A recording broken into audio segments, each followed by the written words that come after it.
é que só aconteceu no Brasil 64 depois da Guerra Fria.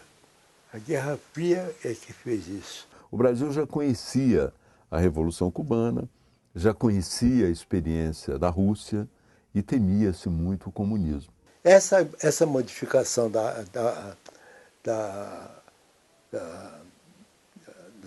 Guerra Fria, ela levou a dividir, mas a dividir a politização ideológica do próprio Exército. Quando o Jânio Quadros renunciou, o vice-presidente, João Goulart, estava na China. E antes de voltar para assumir o posto, houve uma tentativa de impedir que ele assumisse o posto de presidente da República.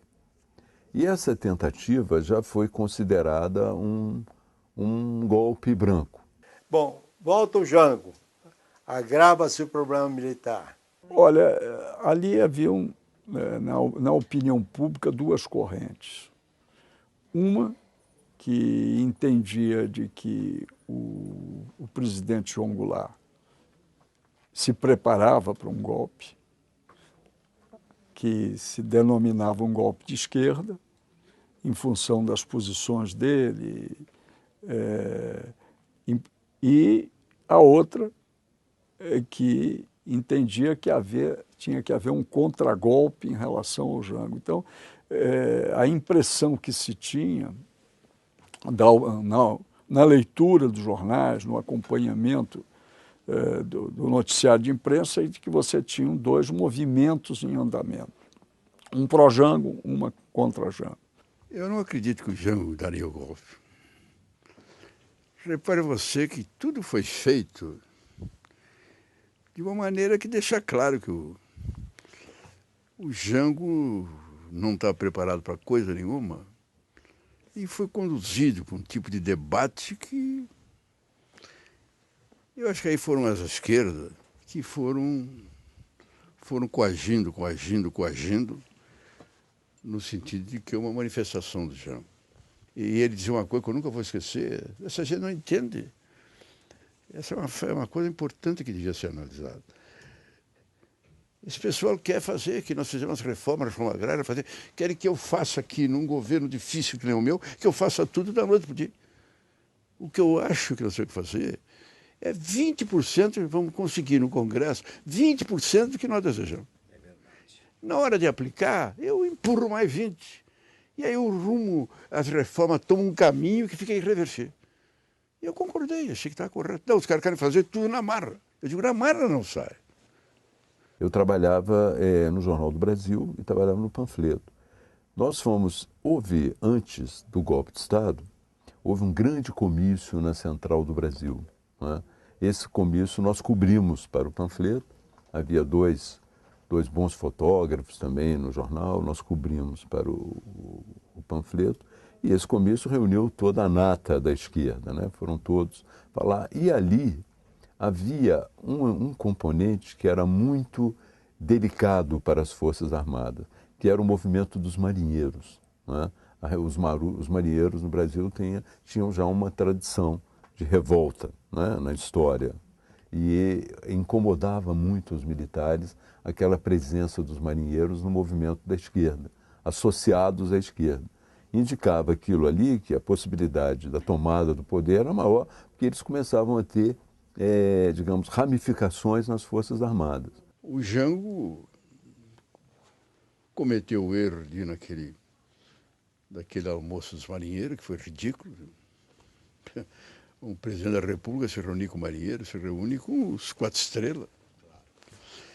E aquele começo do dia 13, que ele não queria ir, e que não queria realizar. E que a equipe de esquerda, com o Brizola na frente, fizeram. Aí ele foi e fez uma série, assinou a reforma agrária e etc e tal.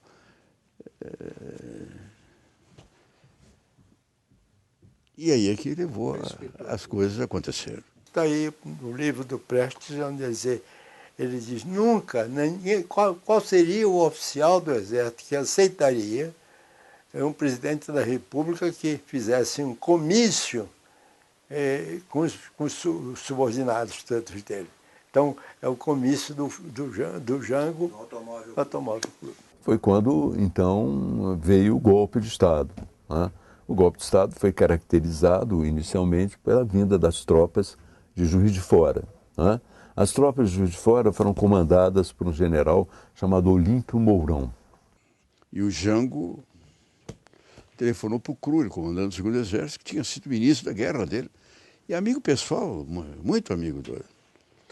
E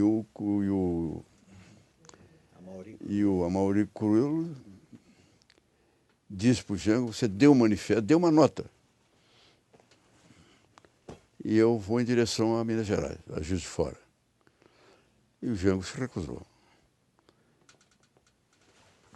Se recusou porque ele... Repara você que para o Jango se recusar, não passar pela cabeça dele que a coisa estava dessa seriedade. E que era um movimento sem tanta expressão que não justificava ele dar uma nota rompendo com os comunistas, com a esquerda, dizendo aquela coisa toda.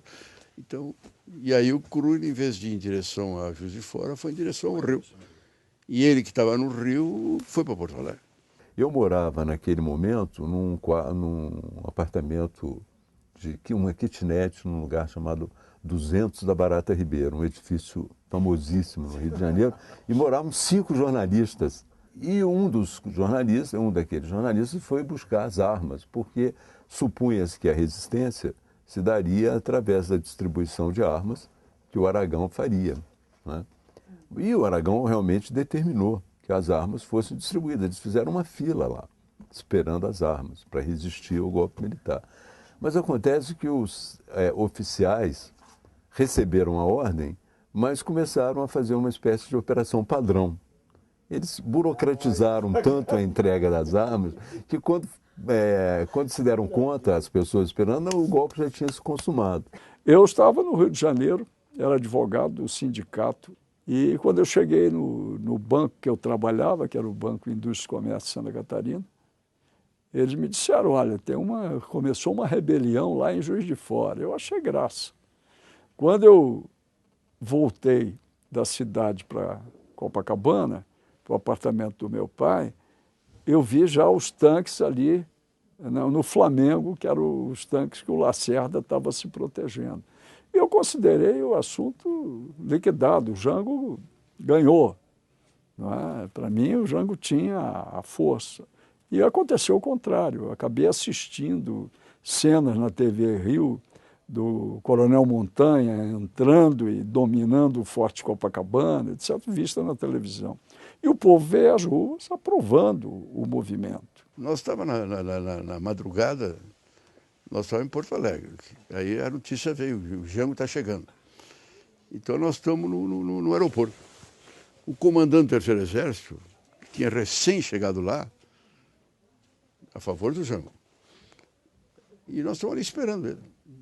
E ele, em vez de chegar às 11h30, meia-noite, chegou às 3 da madrugada. E às 3 da madrugada nós fomos para a casa do comandante do 3º Exército. Tanto